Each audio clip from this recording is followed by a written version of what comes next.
My personal favorite Soviet award, and in my opinion one of the best looking awards of all time, is the Order of the Red Star.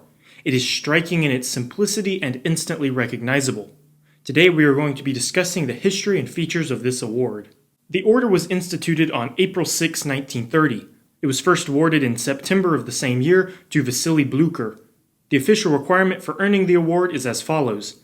Quote, the Order of the Red Star is awarded for outstanding achievements in defense of the USSR and for actions in maintaining state security in times of peace. Later on, beginning in 1944, the order was also given out for long service, and we'll talk a little bit more about that later on. Around 2.7 million Red Stars were given out from its inception through the end of 1945. Then from 1946 through 1991, an additional 1.1 million awards. By the time the last award was bestowed on December 19, 1991, exactly 1 week before the fall of the Soviet Union, over 3.8 million awards had been given out. Now let's move on to examining the physical award, talk about some of the ways that it is unique when compared to other medals and decorations.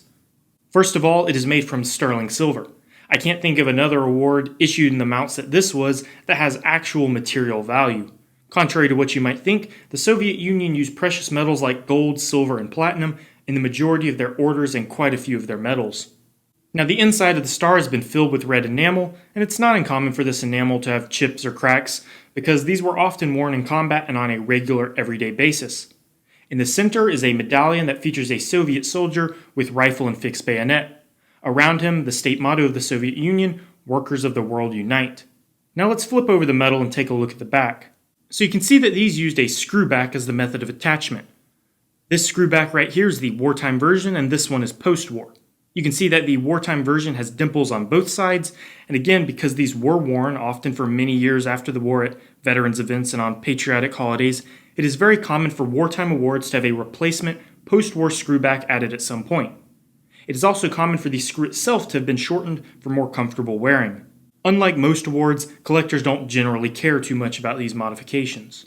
On the back, you will also find the marking that when translated to English means coin yard. This is the Moscow Mint. Earlier and much more rare awards can also be found with Mondvor and Goznak mint marks. Below the mint mark is the serial number.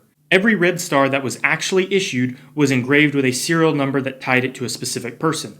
It is possible to have your award researched so you can know who it was awarded to and what they did to receive it.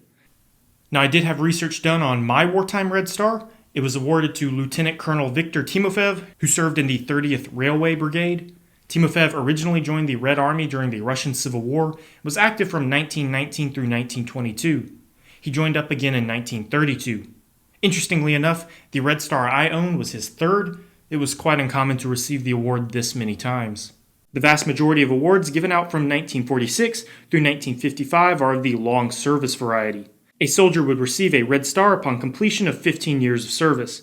Awards that have serial numbers which fall between these years are not as valuable because there is limited research potential. These awards did experience slight changes over time.